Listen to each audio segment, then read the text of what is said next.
Hey there, Agile Adventurer. Just a quick question. What if, for the price of a fancy coffee or half a pizza, you could unlock over 700 hours of the best Agile content on the planet? That's audio, video, e-courses, books, presentations, all that you can think of. But you can also join live calls with world-class practitioners and hang out in a flame war-free and AI slop-clean Slack with the sharpest minds in the game. Oh, and yes, you get direct access to me, Vasco, your Scrum Master Toolbox podcast. No, this is not a drill. It's the Scrum Master Toolbox membership. And it's your unfair advantage in the Agile world. So if you want to know more, go check out scrummastertoolbox.org/membership. That's scrummastertoolbox.org/membership. And check out all the goodies we have for you. Do it now. But if you're not doing it now, let's listen to the podcast. Hello, everybody. Welcome to our Success Thursday. This week we have with us Havva Sevay. Hey, Havva, welcome back. Hey, thanks for having me back. Absolutely. So Success Thursday today here on the podcast. We'll talk about success in a minute. But first, share with us, what's your favorite Agile retrospective format and why? My favorite retrospective format is if we use gamification, because I believe in playing, I believe the magic of playing, I would say. Because I believe everybody can come out, everybody can relax, and that's absolutely my favorite one. If we can, a little bit having a kind of a game during the retrospective. So, which kind of games would you recommend people look into if they are inspired and want to try some of those in their retrospectives? It depends what kind of. Sometimes I'm asking my team what is their favorite Nintendo game or favorite movie game or anything, or like kind of a board game, or I don't know if someone knows the Black Eye or the Schwarze Auge is kind of a pen and paper work that they're going to a quest and they're solving a problem, which they really like it. So it's really, I really ask them what they really want to do. My personal favorite is if I can ask about what's your favorite Nintendo game. One of them is Mario Kart. If I said, hey, let's play Mario Kart. So walk us through that. Like, how would a gamified retrospective help the team? Let's take that Nintendo example and Mario Kart. Like, what are you trying to create? What are your goals? And how are you helping the team find the right, mood to start really digging into how they want to improve as a team? So, yes, my opening would be I just create like the game itself. So like if they get to know, okay, you switch on your console, your playing modules, and then you can choose your character. And I just said, this is your character, choose your character. Who do you want to be? There can be Bowser, there can be Mario, Luigi, Peach. Everyone is there. So they can say, who do you want to drive? Who do you want to be in this game? Just choose your favorite character. And then I give them, explain why is this your favorite character. So just like giving them, I think they're so busy, they're so stressful, so they can forget 1 minute they are working, just they can relax and having fun for the next 1 or 1.5 hours we spent doing our retrospective. And what could that look like? Like, are you asking them? Okay, so in Mario Kart, you have different tracks, you have different characters, you have the mushrooms that give you speed, and then you have the red and green shells that have different impacts. Like, how are you building that into the narrative of the workshop? So, okay, my first narrative, they have to choose the character. Then my second is, the question would be, what was your success? Who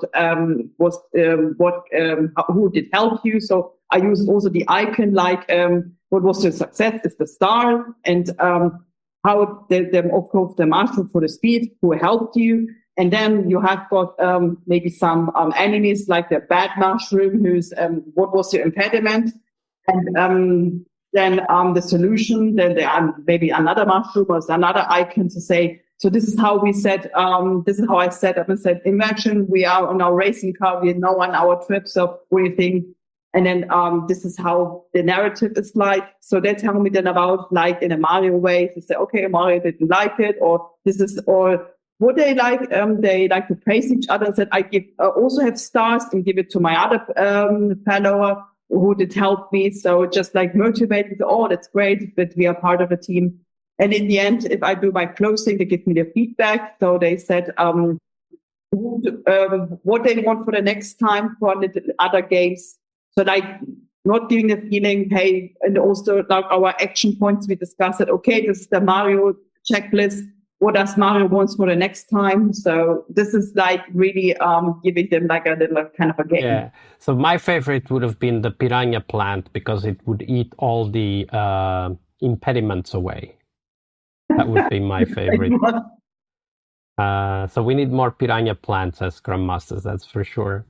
Havva, thank you very much for sharing that format. I put a link in the show notes to an example if people want to go and check it out. There's some tips and tricks on how to prepare and facilitate that. But how about success for Scrum Masters, Havva? When you think about your role as a Scrum Master, how do you define success for yourself? The success is not for me metrics, looking at numbers. This was my ex-controller past. This is what I'm not doing anymore. My success, I measure myself through feedback. So if I get really positive, also it doesn't mean, also if I don't get positive feedbacks, I just want to learn. So I just see this as my learning. So my success means if as long people talk to me, giving me feedbacks, this is the most important for me. So talking, like saying, how can I be a better Scrum Master? And also the team satisfaction. If I see the team is happy, everything goes well, this is for me success. So when you're thinking about, like, let's say an average week, right? Like you've been working with this team for a while and I don't know when you do your reflection, let's say on Wednesday. Let's assume you do the reflection on Wednesday. So it's Wednesday, it's the end of one more kind of cycle, whatever that is, a sprint or 2 sprints or whatever that might be.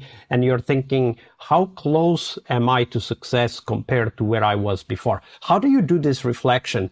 What are you looking at? Do you collect like notes during the sprint and kind of review those? Do you have one-on-ones and collect feedback? Like how do you keep yourself on track, given that that is your definition of success? Because of course, numbers we can look at, but anything that is about how people feel and what are their kind of perspective to what is going on, that requires a lot of work just to collect the data, to absorb and kind of try to map that to our success definition. So how do you do it, Havva? I distinguish between retro feedback and my own feedback. So with my own retro feedback, I just see what the team is doing. Am I also included? Am I also have something to do with the project itself? And I also collect one-to-ones. That means it's only my own person. How can I improve that? I also could get good advices. For example, one of my developers said, "Hey, Havva, why don't you just try to get also more knowledge about programming? So you would little bit understand about my work a bit better and give me better advice," which I think that was a good idea.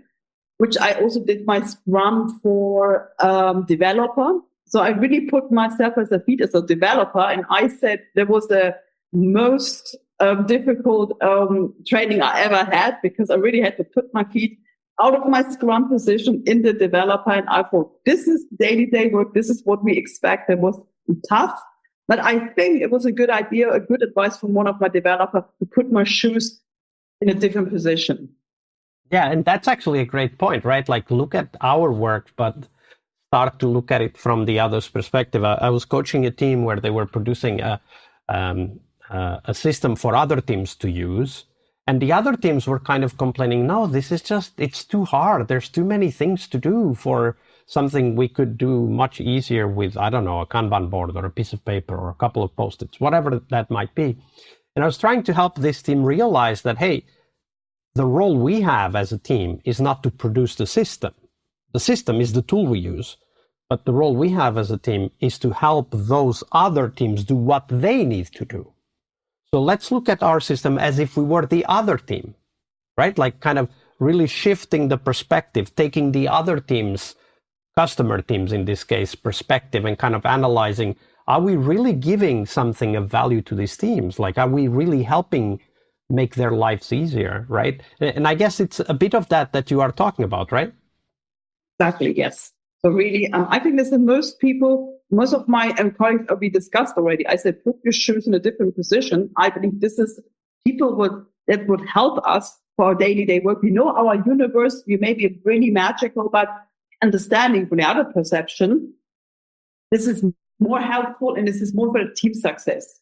Yeah, absolutely. I think that's a great tip for all Scrum Masters out there. Like, ask yourself, how would I think about me if I were, and then you can pick up anyone or any team that you work with. So that's a great tip. Thank you for sharing that with us, Havva.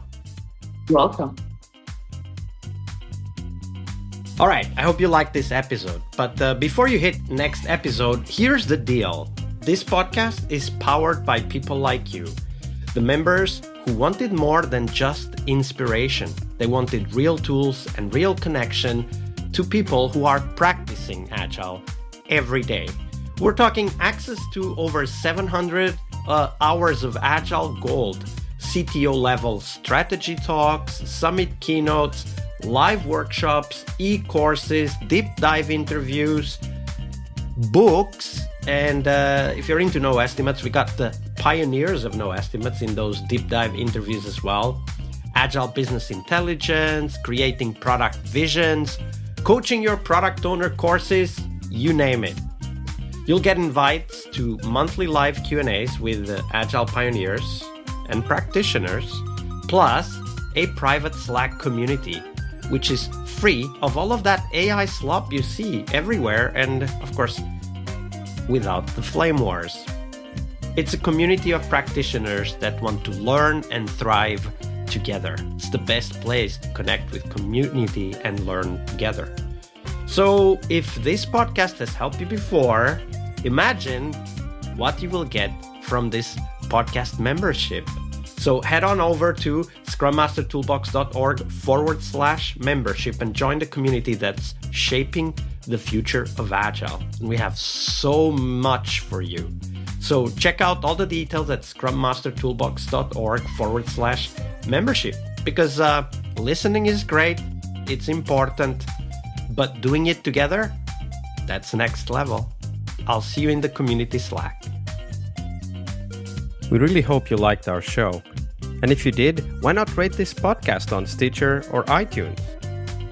Share this podcast and let other Scrum Masters know about this valuable resource for their work. Remember that sharing is caring.